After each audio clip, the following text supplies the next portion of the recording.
Grabación de plática informal recibida con el maestro en la casa del venerable maestro Samael Aumbleor el día 30 de diciembre de 1975.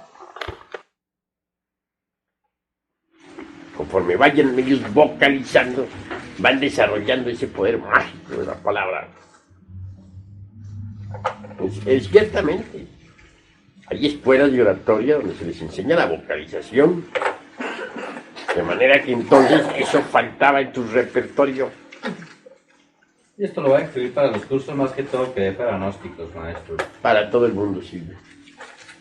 Lo que sí pasa es que van a adquirir todos un gran poder en la palabra, sí, si se les enseña además la vocalización. Maestro, pero hay una cosa que es esta. Yo no sé hasta qué punto, cuando uno se matricula en una escuela de karate, de judo, de estas artes marciales, una de las cosas que se supone que tienen en cuenta los instructores es más o menos a quién le van a dar estas enseñanzas, maestro, porque es que un karateca hace y desencarna a una persona, porque tiene el poder en la mano.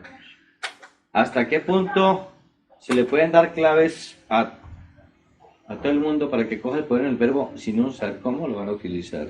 Ahí está el problema. Entonces mejor no... No te metes en camisas de 11 varas. No, maestro.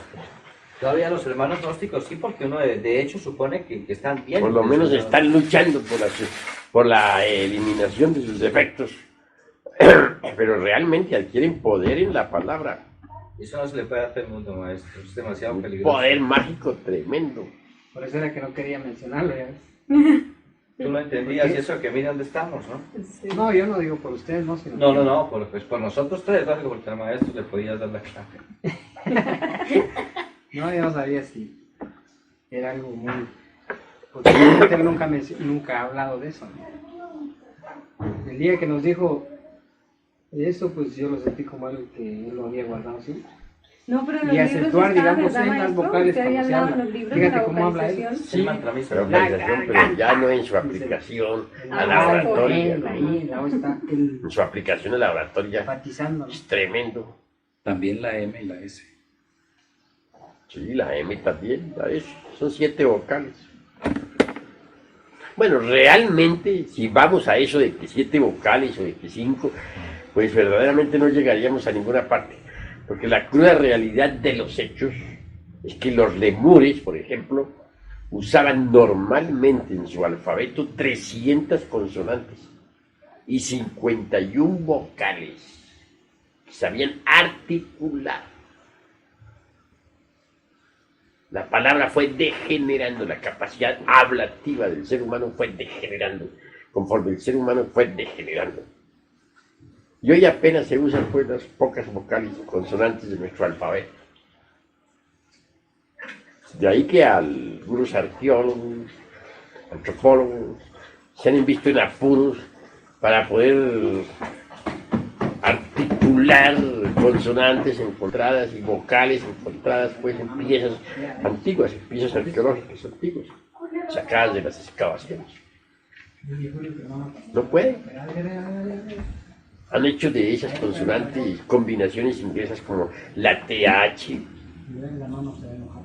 etcétera, ¿no? Pero ya son combinaciones hechas.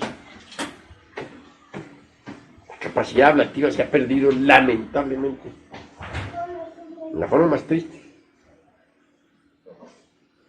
Donde más se conserva es en el idioma chino, ¿no? El idioma chino conserva todavía muchos sonidos de la antigüedad. Que son mezclas de vocales, ¿no? Sí. Sí, en el idioma chino es de lo más rico que hay. De manera que sí vale la pena reflexionar un poquito en eso. Se dice que el más difícil de aprender. ¿El chino? Eso dicen. Muchos afirman que los dos idiomas más difíciles de aprender son el chino y el español. ¿Y el español? Sí. Nosotros lo hablamos porque es nuestro idioma, ¿no? Un chino lo habla porque es su idioma, pero para quienes no hablan el español ni el chino, no deja de serles un poco difícil aprender estos idiomas.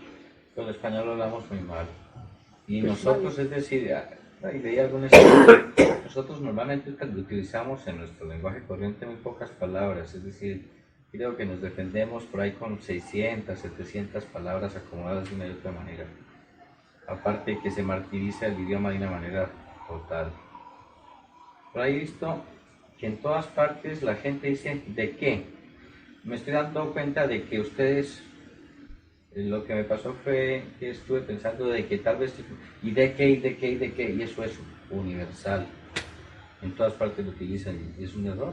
No es de qué, es no qué. Estoy pensando qué, no estoy pensando de qué. ¿Eres de aquí de México? No, colombiano. ¿De Bogotá? Sí, Se me acaba el acento, por eso te preguntaba. sí, claro. Claro. La capacidad ablativa ha degenerado espantosamente.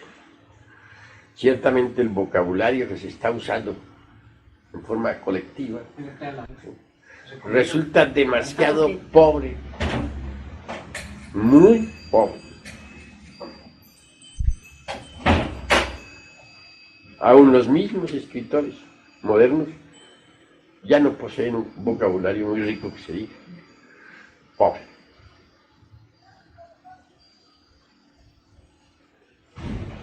Normalmente hoy en día se podrían usar 7 vocales.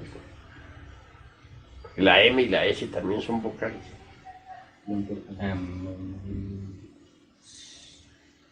Sí, la M es la S son vocales. ¿Sabes? Hay tantas cosas. Es como, por ejemplo, actualmente de todos los fenómenos de la naturaleza que se suceden a nuestro alrededor, tan solo es percibida una millonésima parte. Parece increíble, y no me estoy refiriendo a fenómenos metafísicos, sino físicos. Y que solamente una millonésima parte sea lo que se percibe. Indica eso el estado de conciencia tan dormida en que se encuentra la humanidad. Usted no tiene ni el 3%. Yo he notado, por ejemplo, entre los fenómenos de la naturaleza, cosas que algunas veces las he comentado con algunos, y he resuelto no volverlas a comentar, no las entiendo. Por ejemplo, yo conocí personalmente al mariscal de Gaulle, el general de Gaulle, general francés, durante la Segunda Guerra Mundial. Un hombre joven, estaba joven, cuando se levantó contra Hitler. No estuvo de acuerdo con el mariscal Pétain. El mariscal Pétain pues, le hizo el juego a Hitler. Y sí, el mariscal Pétain consiguió pues, que el Führer no invadiera la totalidad de Francia. El mariscal Pétain, no teniendo capacidad de resistencia suficiente como para poder derrotar a las fuerzas germanas, resolvió hacerle el jueguito ahí, ¿no? Jueguito político ahí, ¿no? Para que no bombardearan a París. Para evitar que se bombardeara París, que se acabara de destruir toda Francia. Por cierto, que le pagaron mal al mariscal Pétain. A fin lo sentenciaron a prisión perpetua. No traigo. Ya desencarnó, sí, lo juzgaron traidor. Pero bueno, lo que sí quiero decirles es que lo conocí joven, tan joven como podía estar yo. Y voy a comentarles algo que nadie me ha entendido jamás, nunca. No espero que ustedes me lo entiendan, entre paréntesis. Desencarnó de la edad de 80 años. El general de Gaulle. De Gaulle. Y lo conocí tan joven como yo y desencarnó de la edad de 80 años. Eso no puede ser registrado no espero que ustedes lo comprendan porque es imposible que las áreas del cerebro hechas para registrar eso estén funcionando en ustedes, no están funcionando. Siendo de mi misma edad, ¿cómo desencarna de la edad de 80 años? Permítame una aclaración, maestro, porque es posible que se medio comprenda, ¿no? O a lo mejor nos confundimos más. Pues sí. Yo estoy confundido, pero quisiera aclarar algo. Usted lo conoce en el momento de la Guerra Mundial. Sí. cuando él tenía lo que usted dice, su edad de Joven. No su edad hoy, sino estaban de la misma edad. Sí, Estaba de por allá 40 años. por allá por la época de 1939. Hace rato, ¿verdad? Joven. Sí, ya desencarnado por ahí 2 años. Y vino a desencarnar ya de 80 años, y lo conocí, joven. Jovencito. Matemáticamente diríamos, No hay por dónde, claro. no hay por dónde. Es absurdo eso. Y les digo a ustedes, hay áreas del cerebro, las áreas para que registrar ese fenómeno no están funcionando en el cerebro humano. Pero usted lo conoció físicamente, maestro. Sí, de esa época. Físicamente. Y muere a la edad de 80 años. Un vejete aquí llegó a México, visitó México, un anciano. ¿No? Y él sí transcurrió su vida normal, cronológica, bien. Su currículum vitae Él normal. Él llevó su horizontal perfectamente igual a cualquier ser Cualquiera. humano. Pues la única diferencia es que usted no ha llevado la línea horizontal como la llevan los demás seres humanos. Pues puede buscarle mucha escapatoria, pero eso no tiene una explicación lógica. Lógica no la tiene. Nada, de lógica no tiene nada. Ahora, no nos vayamos ahora al mariscal de gol, busquemos, humanicémonos un poquito más entre nosotros aquí, situémonos con nosotros mismos. Por ejemplo, no hay nadie en el camino de la vida que no haya tenido compañeros de escuela, de colegio. Y no hay nadie en el camino de la vida que no haya visto a sus compañeros morir ya viejos. Y sin ocurrirse jamás, ¿qué pasó? ¿A qué edad murieron? Ya viejos. Fulano de tal murió. Sutano murió. Sus nietos, bueno, ahí le acariciaban la calva. ¿Cómo puede ser posible si era compañero mío de escuela? Nunca se ha detenido uno a reflexionar. Investíguenlo, reflexionenlo ustedes y verán. Yo conocí casos de familiares, como no, amigos, y los compañeros de escuela, por ejemplo. Los vi morir ya viejos. Los vi morir viejos. Y yo sigo vivo. ¿Cómo se explica eso? ¿Podrían ustedes explicarme? ¿Tiene algo que ver con la energía vital que ellos desperdiciaron también? No, voy a decirles, realmente no entiendo, no me parece que ustedes puedan entenderlo. Porque hay áreas que no están trabajando. A ver, maestro. La vida... Hay áreas que no están trabajando. Yo- Para poderlo entender tendría que tener ciertas áreas que actualmente no están funcionando. La vida nuestra es una película. ¿Sí? Eso era. Y resulta que usted tiene el proyectorcito que de pronto usted sí puede echar para atrás y los otros no lo pueden echar para atrás. Bueno, tú trata de explicártelo como quieras. Pero ustedes tienen que haber tenido compañeros de escuela o amigos o personas que ustedes conocieron jóvenes. Pero todos están y de que la misma edad después, nuestra. ¿no? Muchos de esos murieron ya viejos. ¿Viejos?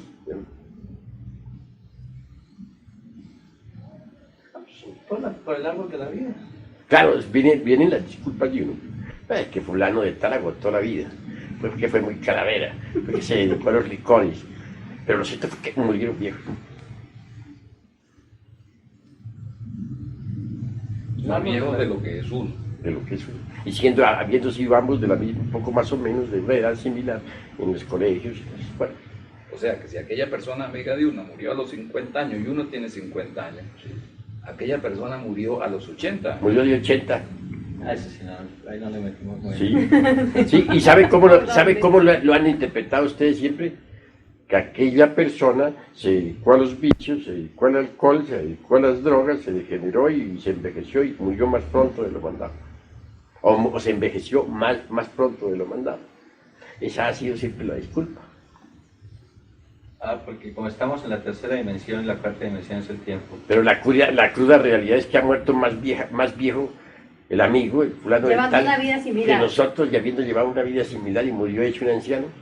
Pero sus hijos... Nosotros le culpamos a muchas cosas, le echamos que fueron las drogas, que fue el alcohol, que se agotó más rápido, pero para Maestro, la fue que gente- nacieron mucho después que nosotros. ¿no? Físicamente no. ¿No? Nacieron un poco más o menos en nuestra época, pero se envejecieron aparentemente más rápido que nosotros. Nosotros dijimos, sí, es fulano de tal, ese tiene tantos años, pero ya parece un anciano. Fulano de tal, sí, yo lo conocí, pero ya me lo encontré, anda hecho un vejete.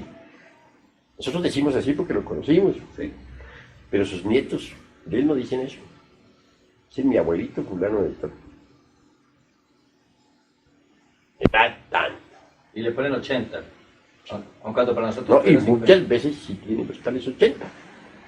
Ahí está la cosa. Ahí hay una falla que no cabe dentro del intelecto, que no cabe. Que el intelecto no la capta. Y aún más, que no existen las áreas del cerebro para ese problema.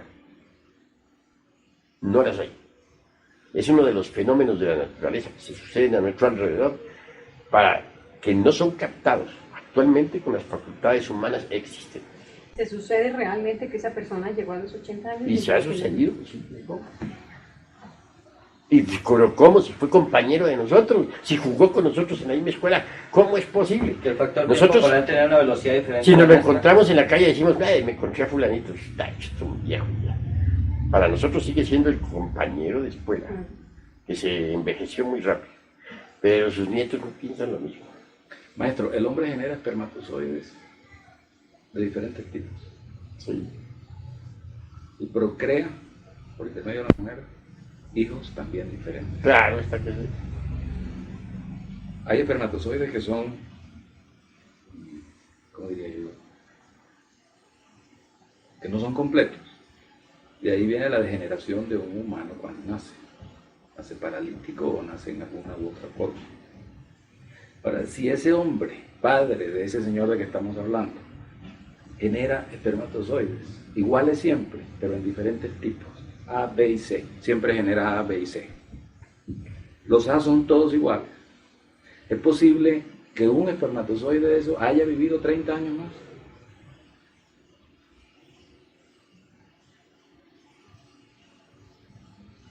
es posible. Mejor dicho, ya no refiriéndome al campo de espermatozoides, sino ya al hombre acá. Ahí hay un fenómeno que no podría yo trazarle una paralela, no podría hacer esquematizarlo en forma alguna. No podría porque sencillamente no existen las facultades para poderlo percibir. Es una laguna en la mente. Voy a decirles otra cosa, otra laguna, para que vean ustedes. Estoy hablando de fenómenos que se suceden a nuestro alrededor y que no son perceptibles. Otro fenómeno. Si ustedes entran a las iglesias, a veces encuentran ustedes mujeres ahí, hombres, en fin, de tal o cual forma, tal o cual figura. Muchas veces encuentro una beata que está rezando. Y esa beata se ha parecido a alguna santa por ahí, de esas que hay de mármol, de palo, lo que sea. Muy similar. Tan similar que asombra. Eso lo puede haber observado una persona que entra a la iglesia, y yo lo he observado. Ver una persona ahí rezando, vestida de pronto con un hábito de la Virgen del Carmen, cualquier cosa así, ¿no? Pero muy parecida a una estatua que había en esa misma iglesia. Fíjate que... Bien. Llega uno a creer que esa persona que uno se ha encontrado es de carne y hueso. Y no lo es. Porque hay un fenómeno muy conocido desde la Edad Media y desde los tiempos antiguos, que es el de las estatuas vivientes. Determinadas estatuas se van cargando con los fluidos vitales de los devotos, de los fanáticos. Y se cargan tanto que llegan a impregnarse de la potencia vital de los devotos. Inclusive llegan a adquirir movilidad y hasta escaparse físicamente del lugar donde están. Y pueden ocupar un lugar, por ejemplo, entre los devotos, sentarse y arrodillarse y rezar y toda esa cuestión, y luego volver la estatua volver otra vez esa figura a ocupar su puesto. Y son ganas de milagro. Sí. Y la gente ve a esa persona ahí llorando y toda esa cuestión, ¿no? Y resulta que no es una persona de verdad de carne y hueso, es una estatua. Y lo que estoy diciendo es muy común. Por ejemplo, hay muchas tradiciones que dicen que la Virgen de Lourdes se escapa constantemente. Hay veces que se escapa. La Virgen de Chiquinquirá que caminó, no sé Camina y se escapa. Eso es muy conocido en magia. Eso lo conocen y lo saben hacer a voluntad los judíos. Lo sabían hacer a voluntad los judíos de Praga. Ellos hacían una estatuilla de piedra, le ponían aquí la palabra Emet. La preparaban mágicamente, inclusive llegaban a manejarla y a mandarla a hacer tales o cuales cosas en distintos lugares, hasta robarla mandaban. ¿Sí? En las iglesias se hace ese mismo fenómeno de las estatuillas de Praga, de los barrios judíos de Praga. Pues se va cargando la estatua de fluidos vitales y llega a adquirir movilidad, vida, momentos mágicos en que se escapa, en que ocupa el lugar entre los fieles y dice esta persona que es muy parecida a una estatua que vi allí, un santo. Sí, señor, es la estatua del santo, pero a nadie se le ocurre pensar que es la estatua del santo. Perdón, A nadie se le ocurre. Pero a nadie se le ocurre. ¿Por qué no se les ocurre? Aguantando frío. Porque están profundamente dormidas las conciencias. Yo sí las he descubierto. Estatuillas de esa clase. Permiso, maestro. ¿Cómo está? Muy bien, ¿y usted? Bien, muchas gracias. Pues me alegro que ¿Cómo dice el le fue? frío. Ya está. Duro. Y se dice que para mañana la noche va a ser mucho frío. Sigan sentados, por favor. Gracias. Yo he descubierto estatuas de esa clase. A mí no me asombra. Pero sí he visto que todos los miembros de una iglesia, por ejemplo, con una estatua de esas ahí, arrodillada, hincada, el lugar ha quedado vacío. Y ninguno de los miembros de su iglesia se ha dado cuenta de eso. Yo checando, y no estoy hablando de un fenómeno meramente psíquico, sino es algo físico. Si hubiera tenido en ese momento una máquina de fotografía, hubiera podido fotografiar el hecho. Pero también hay una ley que no me lo hubiera permitido, aunque mejor dicho me hubiera sido peligroso para mí. Esa clase de fenómenos tiene guardianes elementales. Si los guardianes elementales se dan cuenta que uno está entregando ese secreto, pueden fulminar a uno. Y es María Negra, ¿no? Pues sí, no se puede entregar eso. Pero así, a mí me ha pasado de ver en una iglesia una persona ahí parecida a una estatua que había en la iglesia, rezando, orando, y que era la misma estatua. Había escapado por un momento y estaba ahí. Eso es con la carrera que yo hubiera pegado. Y eso sucede normalmente en las iglesias, y temo haber dicho demasiado eso, ¿cierto? Temo, porque de pronto van a descubrir ustedes una cosa de esas en la iglesia. Cuando la descubran, pues...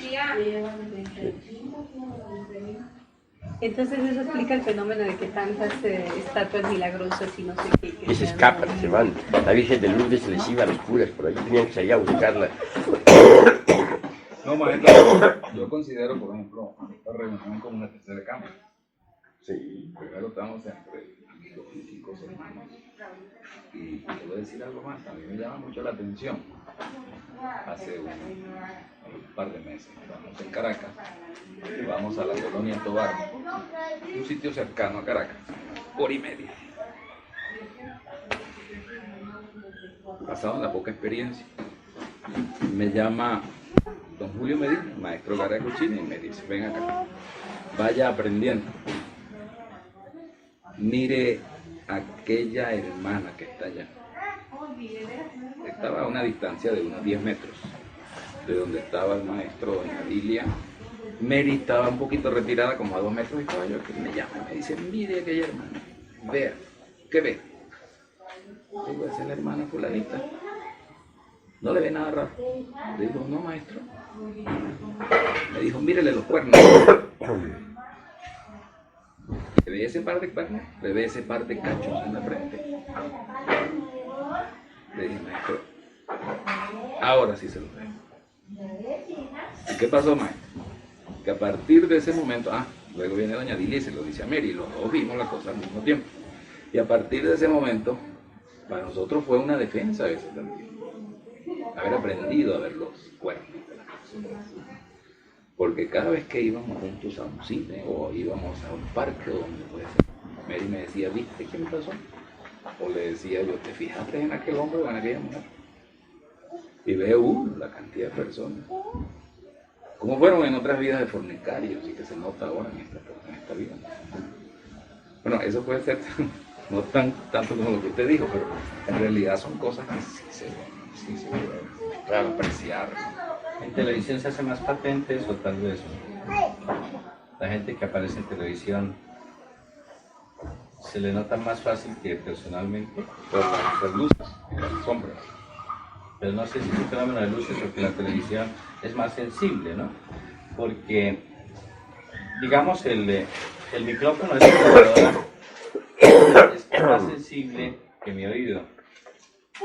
Porque de pronto hay gente hablando pasito allá en un rincón y esta grabadora lo capta, después de un poquito más de volumen y lo capta muy bien y el oído mío no lo captó. De pronto existe algo similar en cuanto a los lentes de la televisión que son más sensibles que el ojo humano. De pronto, ¿habrá algo de eso? O porque son eminentemente objetivos y fríos y uno no es tan objetivo como un aparato mecánico en un momento dado, ¿no? Sí, pero sí hay mucho de eso. Ahora yo les digo a ustedes, ya lo psíquico, bueno, es psíquico, pero ¿qué tal de los fenómenos físicos? Que tan solo es percibido por el ser humano una millonésima parte de los fenómenos físicos que suceden a su alrededor. He citado dos, el del concepto tiempo y el del concepto y el otro, el del fenómeno de las figurillas sagradas en los templos y monasterios. Ahí me sucedió un caso insólito. Resulta que un día esos tantos me visitó en astral una dama adepta. Vino a visitarme a casa, en astral. Y me dice, me puse a platicar con ella sobre asuntos esotéricos. Y por último terminé diciéndole, yo lo que quiero es desencarnar. Tengo ganas de morirme. Así. Respuesta. Ojalá te pudieras morir. Pero ni tú ni yo podemos morir. Me dijo, estupefacto. ¿Qué estás diciendo? ¿Cómo? ¿Qué me estás diciendo? Pues claro, tal como lo oyes. ¿En qué año naciste tú? Dije, yo nací el 6 de marzo del año de 1917. Estaba convencido de que había nacido en Bogotá, Colombia, Sudamérica. Así se lo dije. Dijo, eso dices tú. Pero ¿no te acuerdas tú que 2 años más tarde, por ahí, 19, ¿no te acuerdas que vivías en el norte de México? ¿No te acuerdas de aquellas letras que yo te debía cuando yo trabajaba en el almacén aquel de Los Ángeles? Que tú viajabas desde el norte de México hasta Los Ángeles a cobrarme esas letras. Me acuerdo. Sí que me acuerdo. No se me ha olvidado. Me quedé asombrado. Me dice ella, los muchachitos de ayer que todavía tienen la leche en los labios se llaman científicos.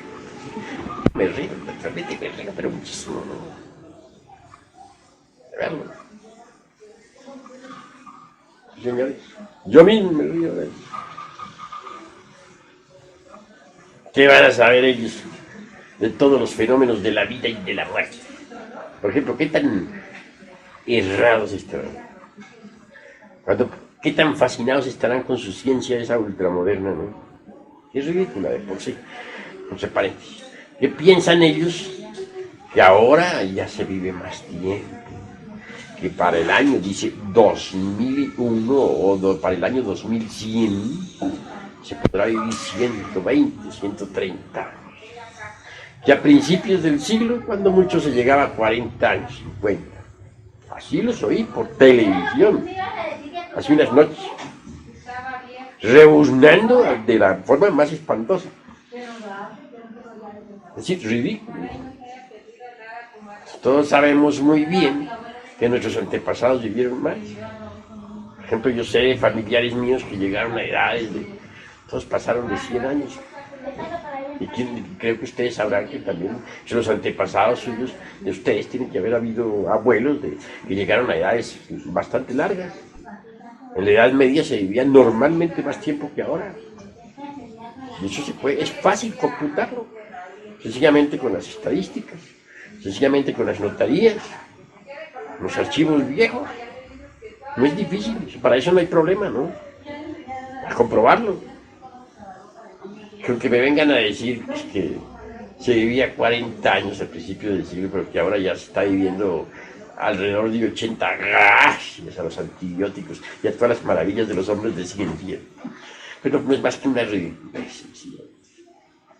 Ahora, desde el punto de vista esotérico, nosotros los iniciados sabemos muy bien que en la Lemuria se vivía normalmente de 12 a 15 siglos. Pero entonces el ser humano estaba gobernado por el principio fulasnitaniano. Es el que gobierna a los hombres.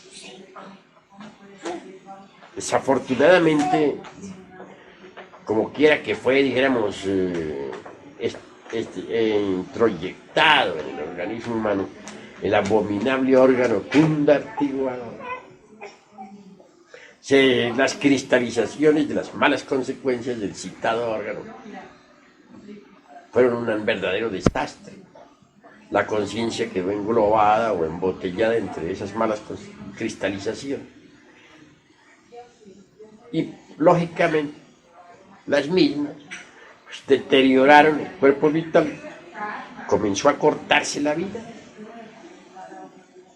y todas las facultades humanas se precipitaron por el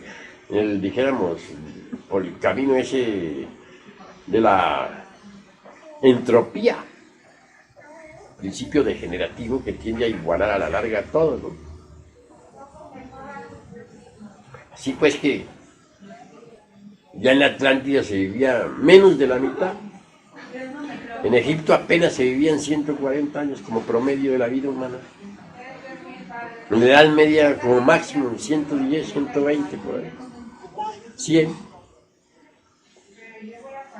Principios de este siglo normalmente se llegaba a los 80. Pero en esta época, aquí en México, el seguro ha dado como promedio de la vida humana de los 50 a los 65. Es decir, ya casi no se vive. El promedio en Venezuela son 61 años. 61. Ya casi no se vive. Casi no se vive. Así pues que venir ellos a decir que ahora es cuando más se vive, pues ahí se ve el estado de inconsciencia en que se encuentran, tan terrible. Ahora nosotros tenemos procedimientos, en nombre de la verdad los tenemos, para vivir más allá de lo normal.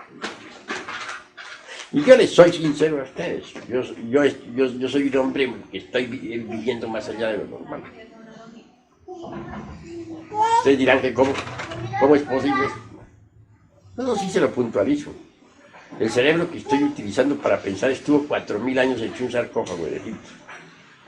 Es con el que estoy hablando. La cabeza que tengo, con la que estoy usando, que uso para hablar, estuve en un sarcófago. Y todo mi cuerpo actualmente está ya, mejor dicho, yo dejé el cuerpo vivo cuando me tocó, dijéramos, vivir en la dinastía de los faraones.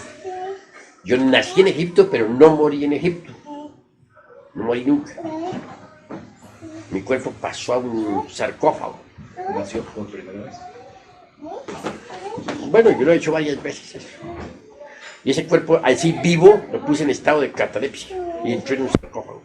Digo catalepsia como para que ustedes me entiendan, pero es una ciencia más antigua que la de la catalepsia. Es como por ejemplo, los hipnólogos actualmente usan el hipnotismo para poner en trance hipnótico a cualquier persona para dormir. Yo no uso el hipnotismo porque me parece demasiado pobre, muy incipiente, para juegos de niños pequeños. ¿Qué uso yo? Otra ciencia superior a la del hipnotismo, con la que yo pongo en trance a cualquiera, lo desdoblo y lo vuelvo a doblar. Lo saco en astral y me voy con él. Viaje fuera del cuerpo. Pero claro, es una ciencia más amplia. Lo mismo sucede con la catalepsia. Digo catalepsia, pero realmente es una ciencia que conozco y que es anterior a la catalepsia, más poderosa. ¿Usted era iniciado en ese momento ya? He sido iniciado desde hace varios mahamantras. Él contribuyó a la creación de la Tierra como cosmocreador. Los creadores. Estuve entre los cosmocreadores. Desde la aurora, desde el momento en que la Tierra surgió del caos. Bueno, les estoy concretando lo de Egipto. Mi cuerpo quedó ahí, catalepsia. Ustedes me entienden. Sí. Está en una cripta subterránea. Hace como unos 4.000 y tantos años, desde la época de Kefren. Pero por esta época, pleno siglo XX, me estoy revistiendo con mi cuerpo egipcio. ¿Cómo? Mediante el intercambio atómico. Los átomos de este cuerpo están pasando al cuerpo egipcio. Los átomos del cuerpo egipcio están pasando acá. Ya parte del cuerpo que tengo es egipcio. Y dentro de unos 3 a 7 años, la totalidad del cuerpo egipcio estará aquí. De verdad que cuando salga para las Canarias, voy con el cuerpo ya egipcio totalmente. Ya no llevo nada del cuerpo por acá. Mediante el intercambio atómico, la cuarta vertical y la electricidad. ¿Cambia su fisonomía también?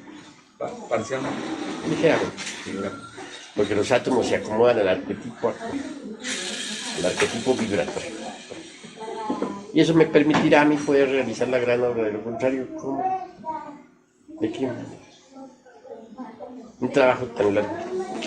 ¿Y qué pasa al tener usted después el cuerpo egipcio? Ya tengo parte. Por lo menos pueden estar seguros que esta cabeza que ustedes ven, yo ahí la egipcia. Ya parte. Cualquiera que sea egipcio, por ejemplo, el otro día estaba en una conferencia y todos hubo gentes que me distinguieron como el egipcio, ¿no? Público.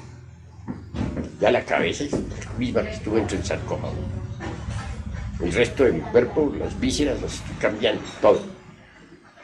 Estoy pasando por en este momento soy la muerte. Yo soy la muerte en este momento. ¿Por qué? Porque el cuerpo que tenía del señor Víctor Manuel Gómez, ese cuerpo ya está en proceso de desintegración. Sus átomos están pasando allá a un sepulcro. ¿Y quedarán allá?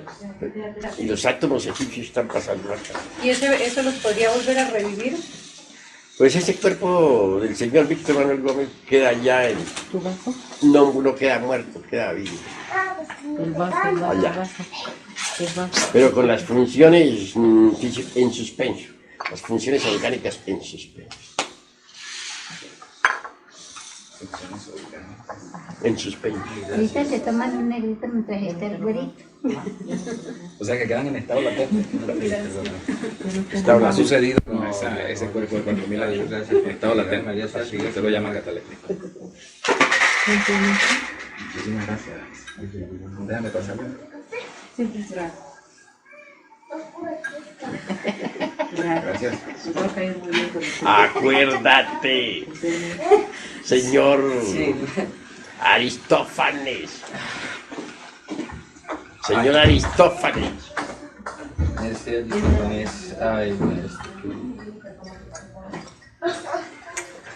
De manera que si ustedes observan cuidadosamente, cierta apariencia aquí pues hace que la gente no se me asuste. Pero realmente soy la muerte. Pues maestro, yo sí me noté en esta avenida una cosa que no se había notado antes. Es un ángulo en la cara acá, que no se lo había visto en las anteriores venidas. ¿Sí es eso? Ese ángulo nunca se lo había visto. Claro, esta cosa. Un ángulo diferente. De manera que hay fenómenos de los antiguos egipcios, digamos una ciencia que los modernos ni remotamente sospechan.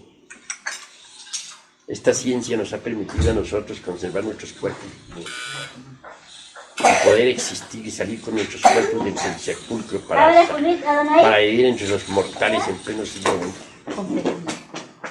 No quiero decirles a ustedes que todos nuestros compañeros de Egipto hayan hecho lo mismo, pero sí existimos un grupo de hombres que dejamos nuestros cuerpos vivos, ¿no? Nuestros sepulcros, muy bien sellados, vivos. Somos un grupo. Maestro, ¿qué relación tiene eso con las tragedias de que se hablan y las cosas terribles que han pasado a los arqueólogos que han cavado en las pirámides egipcias, en las tumbas en que han encontrado cuerpos perfectamente conservados? Se han desencadenado una serie de tragedias y cosas negativas para ellos. Pues sí, son gentes que han llegado a profanar nuestros sepulcros. Y entonces han muerto. Buenas noches. Básicamente. Buenas noches. Licenciado. Muy buenas noches. Han venido a profanar nuestros sepulcros. Y entonces han recibido su merecido, su castigo. Han creído que es burla. Por ejemplo, se puso la maldición en la tumba de Tutankamón. Los 22 arqueólogos no creyeron, tomaron la cosa vacilada en juego, como son los modernos, ¿no? La gente de personalidad calquiana. Bueno, no quedó uno vivo. Murieron. Le cogieron miedo después a los otros compañeros porque Así son estas gentes de personalidad calquiana. ¿quién es del Kali Yuga? Sí. De manera que en la Lemuria antigua se podía vivir 12 a 15 siglos, luego fue disminuyendo hasta hoy ya casi no se vive. Pero bueno, ¿bajo qué principio quedó gobernada la humanidad ya degenerada? Después de que inició su proceso degenerativo, ya no quedó gobernada bajo el principio fulasnitamiano. Quedó gobernada bajo otro principio, que fue el principio itoclanos. Itoclanos, que es el principio que gobierna la vida animal. Gobierna a los perros, a los caballos, a todos los animales. Antiguamente, pues, había tiempo para crear. Los que no habían creado los cuerpos existenciales superiores del ser tenían tiempo más que suficiente para poderlos crear. Pues claro, hoy ya casi no se vive, porque desde que el ser humano quedó gobernado por el principio itoclanos, muere cuando menos se piensa. Antiguamente se moría a conciencia. Su hora indica a plena conciencia.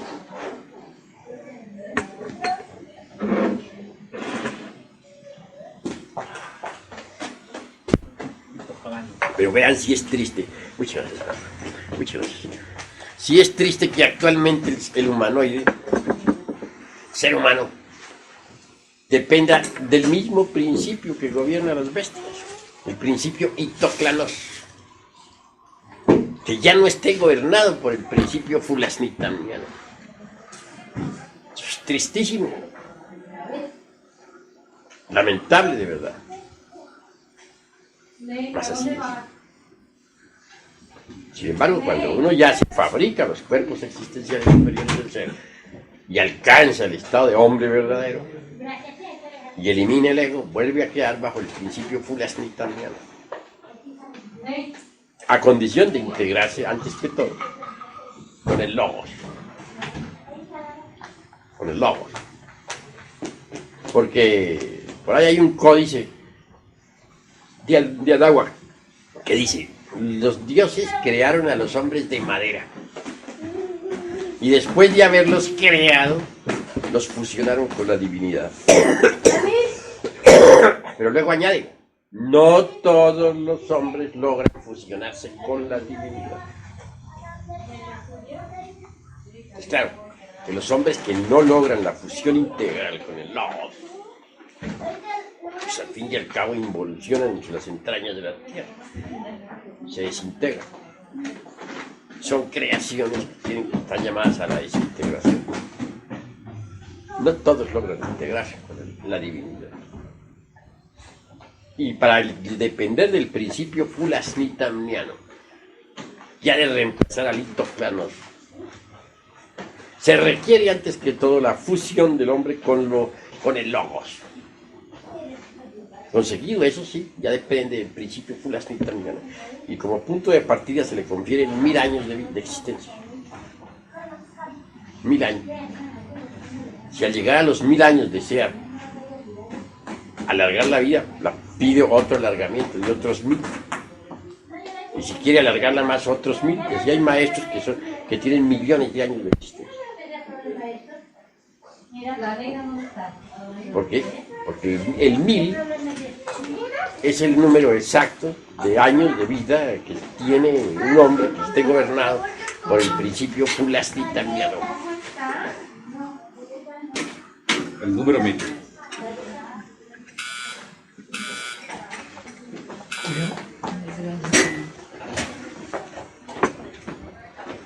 Gracias. De nada. El conde San Germán decía que durante los primeros 1000 años que le dieron de vida, todavía encontraba cosas nuevas sobre la tierra, novedades, cosas que le llamaban la atención. Después de los 1000 años ya no encontró nada nuevo sobre la tierra. Así decía el conde San Germán. Así decía.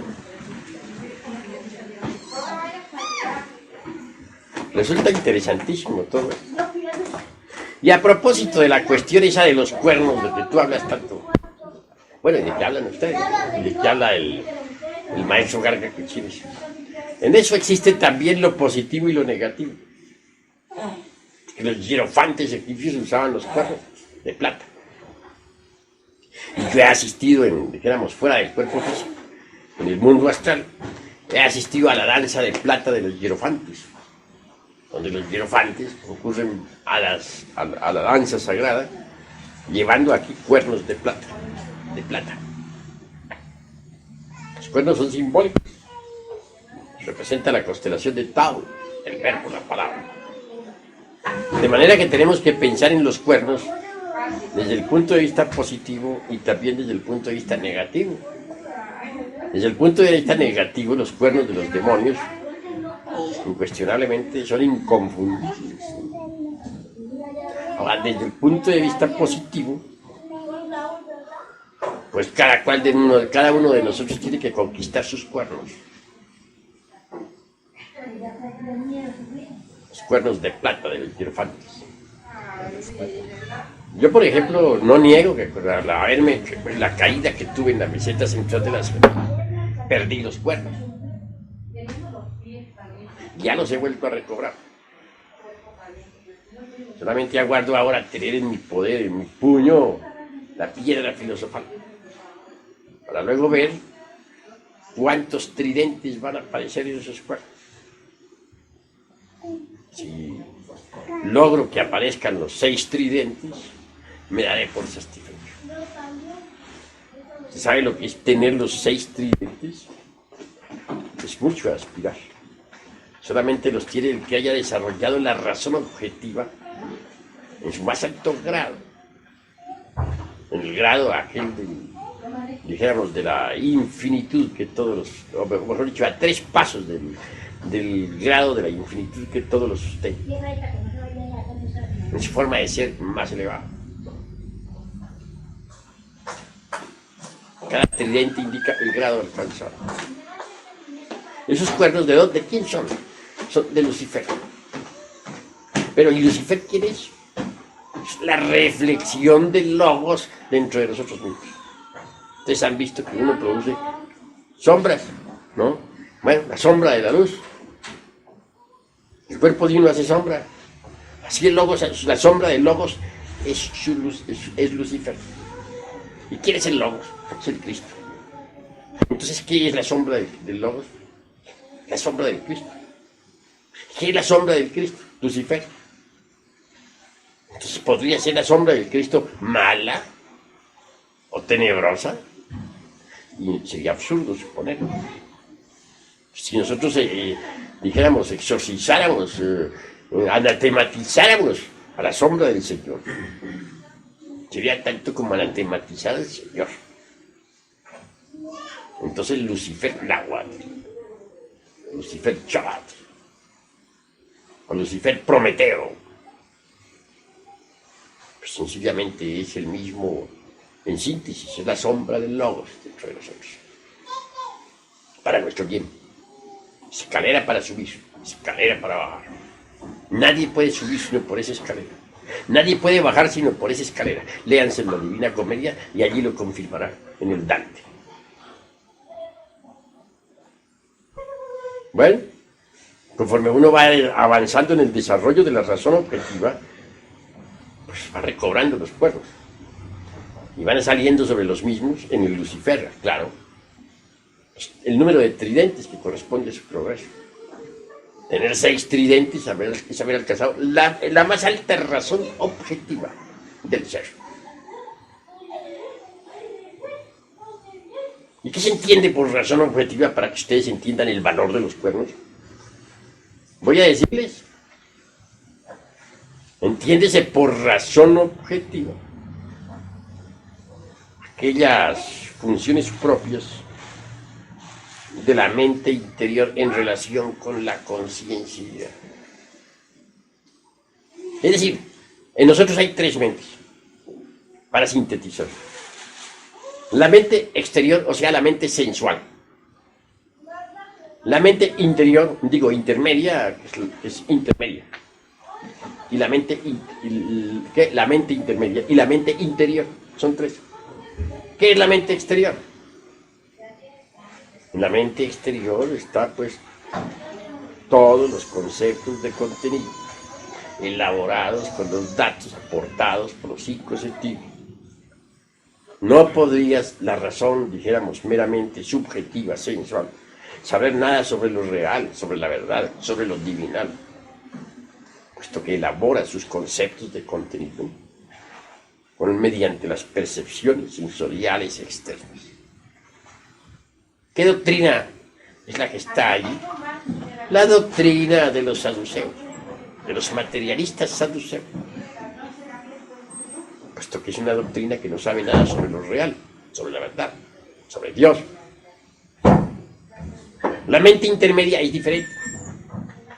Se nutre con las creencias religiosas. ¿Qué clase de doctrina le cabe a la mente intermedia? La doctrina de los fariseos.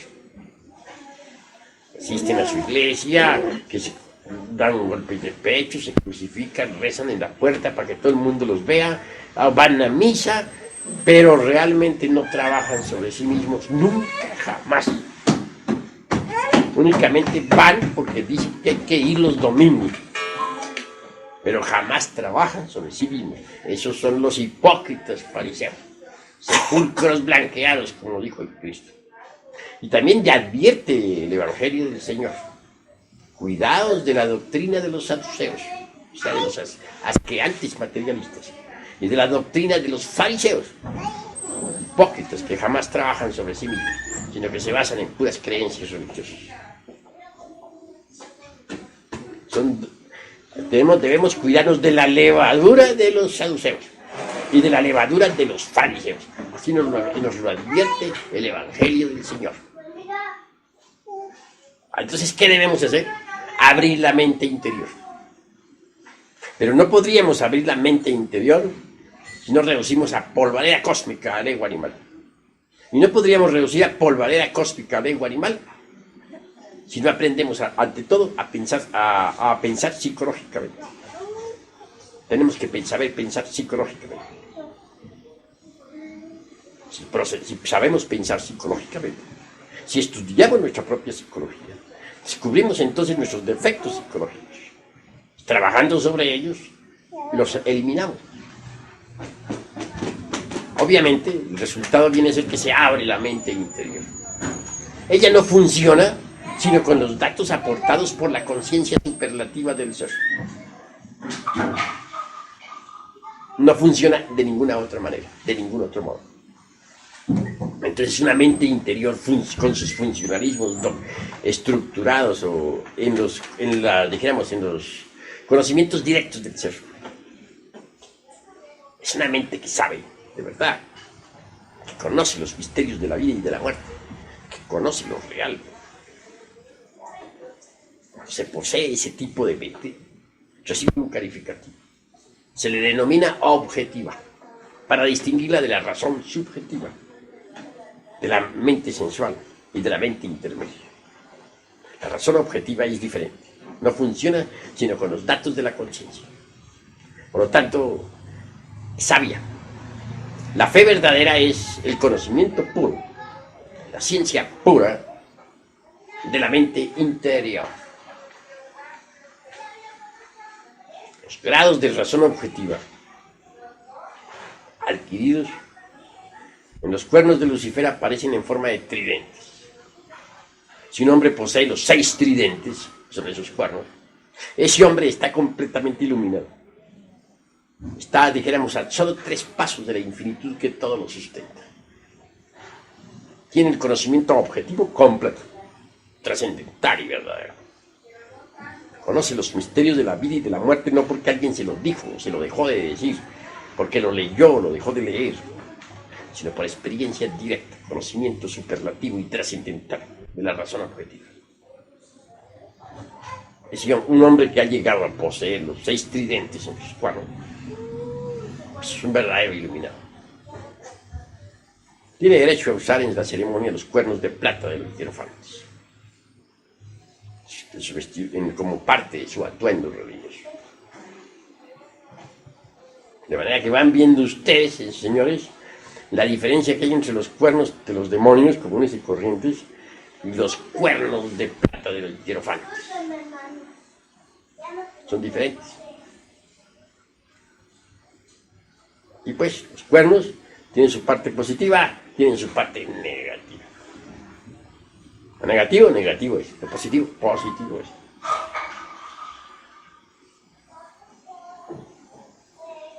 Yo había perdido mis cuernos, pero los he reconquistado.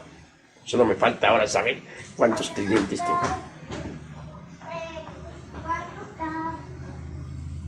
Tal como ustedes lo oyen. ¿Hay preguntas?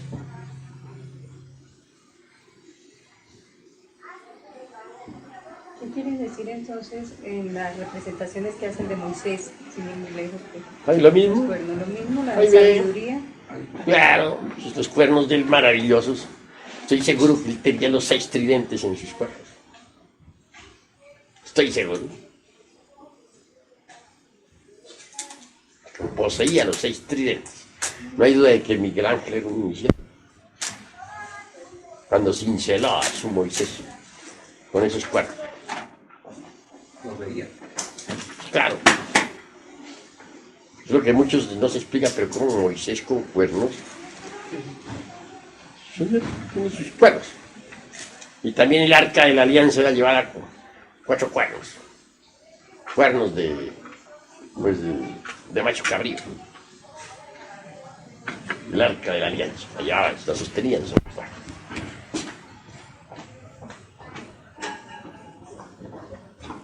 Vale la pena reflexionar en todo eso. ¿Y qué es tridente? ¿Qué te sugiere la palabra tridente? Desde el punto de vista, dijéramos, etimológico. 3. Ostensible, 3. La etimología nos habla claro. Tridente, 3. Tridente parece un tenedor de 3 picos. El que tiene el diablito así. Claro, los tridentes de la mente. Llegar a tener los 6 tridentes de la mente. ¿Qué más tiene? ¿Su nieve de limón? De manera que miremos los cuernos en una forma más reflexiva. Claro, yo no les digo a ustedes que los tenebrosos no tengan cuernos. Sí, pero esos ya son los cuernos en su forma siniestra o negativa, ¿no? Fatal. Son la antítesis de los cuernos de plata de los hierofantes, ¿no? La antítesis. Así que no se debe prejuzgar ni juzgar Es que nunca podemos juzgar a nadie por nada. por la apariencia solamente física. No, de puede una ser que- frente abultada. Puede ser que las gentes tengan, por ejemplo, los cuernos tenebrosos. Eso sí, la mayor parte tienen los cuernos tenebrosos. No son demonios, cuernos tenebrosos. Pero quiero decir que eso tenebroso también nos indica que hay una antítesis para los mismos cuernos. La antítesis son los cuernos de plata del hierofante. Los cuernos de Lucifer. Ese Lucifer es un problemita chino. Porque los curitas lo desfiguraron tanto, lo pusieron allá sentado sobre el mundo, ¿no? Con un tridente y unas alas negras del murciélago, ¿no? Gobernando el universo. Pues eso es absurdo, ¿no? Que realmente no es más que la reflexión del logos dentro de nosotros mismos. Es tan grande el amor de Cristo que ha proyectado su sombra en nosotros para ayudarnos. Vea este caso. Normalmente, ¿cómo haría, por ejemplo, el hombre y la mujer para unirse sexualmente en la novena esfera? Si no tuvieran el impulso aquel luciférico. Es un impulso luciférico que no se le puede negar. Me parece diabólico. ¿Y si no lo tuvieran, lo harían? No lo harían. Necesitan ese impulso. Bueno, ahora si uno vence a Lucifer, le dio el impulso, pero luego resulta que uno no derrama el vaso de Hermes Trismegisto.